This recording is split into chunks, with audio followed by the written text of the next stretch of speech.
ආයුබෝවන් සුබ දවසක්. සිම්පල් මෙට්‍රෝ YouTube channel එක වෙත ඔබ සියලු දෙනා අද දිනේ මම බොහොම සාදරයෙන් පිළිගන්නවා. ඉතින් කලින් සඳහන් කරා වගේ අදත් මම කතා කරන්න බලාපොරොත්තු වෙන්නේ වෛද්‍ය පරීක්ෂණ සම්බන්ධව. මම හිතනවා අද මම කතා කරන්න යන මාතෘකාව ඔයාලට ගොඩක් වැදගත් වෙයි කියලා. එහෙනම් අපි පටන් ගමු. අද මම කතා කරන්න යන්නේ වෛද්‍ය පරීක්ෂණයකදී ඇයි සමහර දෙනාට වෛද්‍ය පරීක්ෂණය සමත් වීමට අසමත් වෙන්නේ කියන එක ගැන. ඒකට හේතු කිහිපයක් තියෙන්න පුළුවන්. එක හේතුවක් තමයි වෛද්‍ය පරීක්ෂණයට පෙනී සිටින පුද්ගලයාගේ ප්‍රෙෂර් මට්ටම ඉහළ යාම. ඒ අවස්ථාවකදී වෛද්‍යවරයා විසින් වෛද්‍ය යෝග්‍යතා සහතිකය නිකුත් කරන්නේ නැහැ. ඔහුගේ හෝ ඇයගේ රුධිර පීඩන මට්ටම සාමාන්‍ය තත්ත්වයට පත් කර ගන්නකම්. ඊළඟ අනිත් හේතුව තමයි රුධිරයේ සීනි මට්ටම ඉහළ ගොස් තිබීම. මෙවැනි අවස්ථාවකදී රුධිර සීනි මට්ටම ඉහළට මට්ටමක තියෙනකොට විශේෂයෙන්ම රැකියාවක් කරනකොට එහෙම නැත්නම් අධ්‍යාපන කටයුතු කරනකොට ඒවට බාධාවක් වෙන්න පුළුවන්.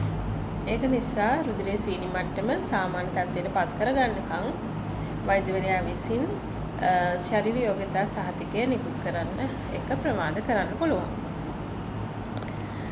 අනිත් කාරණාව තමයි ඇස් පෙනීමේ හෝ කන් ඇසීමේ තියෙන දුර්වලතාවය.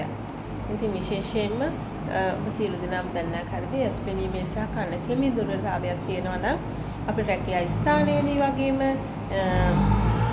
අධ්‍යාපන කටයුතු සහ කරගෙන යාමට යම්කිසි බාධාවන් පැමිණෙනවා.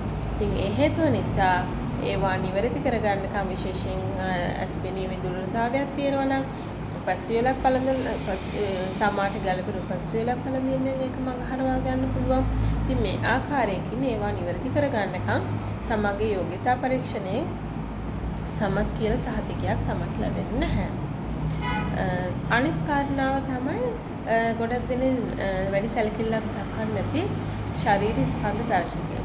තමයි ස්ථූලයි නම් තමන්ගේ ශරීර ස්කන්ධ දර්ශකයේ තියෙන ප්‍රමාණයට අඩු නම් හෝ වැඩි නම් ඒකත් ශරීර යෝග්‍යතාවය පරීක්ෂණයේ අසමත් වෙන්න හේතුවක් වෙන්න පුළුවන්.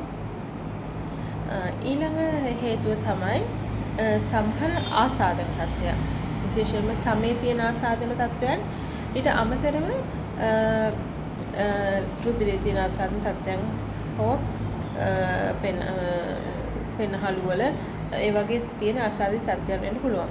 විශේෂයෙන්ම දිලි සමේ තියෙන දිලි රෝග, ඒ වගේම ක්ෂය රෝගය, ඊට අමතරව හෙපටයිටිස් කියලා අපි හඳුන්වන්නේ අන්න වගේ රෝග තත්ත්වයන් නිසා තමන් පෙනී වෛද්‍ය පරීක්ෂණයෙන් අසමත් වෙන්න හේතු වෙන්න පුළුවන්. ඉතින් ඒවට නිවැරදි ලෙස ප්‍රතිකාර අරගෙන ඒවා තමන්ගේ සෞඛ්‍ය නිරෝගී තත්ත්වයට පත් කරාට පස්සේ තමයි වෛද්‍ය පරීක්ෂණය ඔබව සමත් කිරීමට ඉඩක් ලැබෙන්නේ. ඊළඟට අනිත් කාරණාව තමයි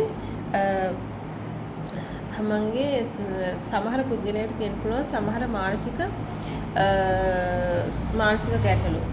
විශේෂයෙන් මානසික ආතතීන්, ඊට පස්සේ අපි හඳුනනවා ડિප්‍රෙෂන් කියලා. ඔන්න ඔය වගේ මානසික තත්ත්වයන් තියෙන අවස්ථාවලදී ශරීර යෝග්‍යතා පරීක්ෂණයෙන් සමත් වීමට හැකියාවක් ලැබෙන්නේ නැහැ. ඉතින් ඒ කාරණා කිහිපේ හින්දා ඔයාලා මේ සඳහන් කරපු කාරණාවලින් එක කාරණාවක් හෝ කිහිපයක් පැවතීම නිසා තමන් පෙනී සිටින වෛද්‍ය පරීක්ෂණයෙන් තමන්ව අසමත් වෙන්න හැකියාවක් තියෙනවා. ඉතින් ඔයාලට මේ වගේ අවස්ථාවකදී කරන්න පුළුවන් මොකද්ද? විශේෂයෙන්ම කරන්න පුළුවන් ඒ වෛද්‍ය පරීක්ෂණයට යොමු වෙන කලින් තමන්ගේ අසනීපයක් තියෙනවද කියලා විශේෂයෙන් පරීක්ෂාවක් කරලා බලන්න පුළුවන් වෛද්‍යවරයෙක් ළඟට ගිහිල්ලා. එහිදී රුධිර පීඩනය වැඩිවීමක් තියෙනවා නම් නැත්නම් සීනි වල රුධිර ග්ලූකෝස් මට්ටම වැඩි වෙලා තියෙනවා නම් එහෙමත් නැත්නම් ආසාදන තත්ත්වයක් තියෙනවා නම් ඒවට නිසි ප්‍රතිකාර අරගෙන ඒවා සාමාන්‍ය තත්ත්වයට පත් කරගත්තට පස්සේ අදාළ වෛද්‍ය පරීක්ෂණයට යොමු වීමේ හැකියාවක් තියෙනවා. එහෙම නැත්නම් තමන් රට යන බලාපොරොත්තුෙන් ඉන්නවා නම් වීසා ගන්න තියෙනවා නම් එහෙම නැත්නම් අධ්‍යාපන කටයුතු වලට හෝ යොමු වෙන තියෙනවා නම් මෙන්න මේ අවස්ථාවන් වලදී අපි කෙලින්ම අදාළ වෛද්‍ය පරීක්ෂණයට යොමු වුණොත් අසමත් වුණොත් ඔයාලට සමහරට ඒ අවස්ථාවන් මගහැරලා යන්න පුළුවන්. ඒක නිසා තමන්ගේ ශරීරයේ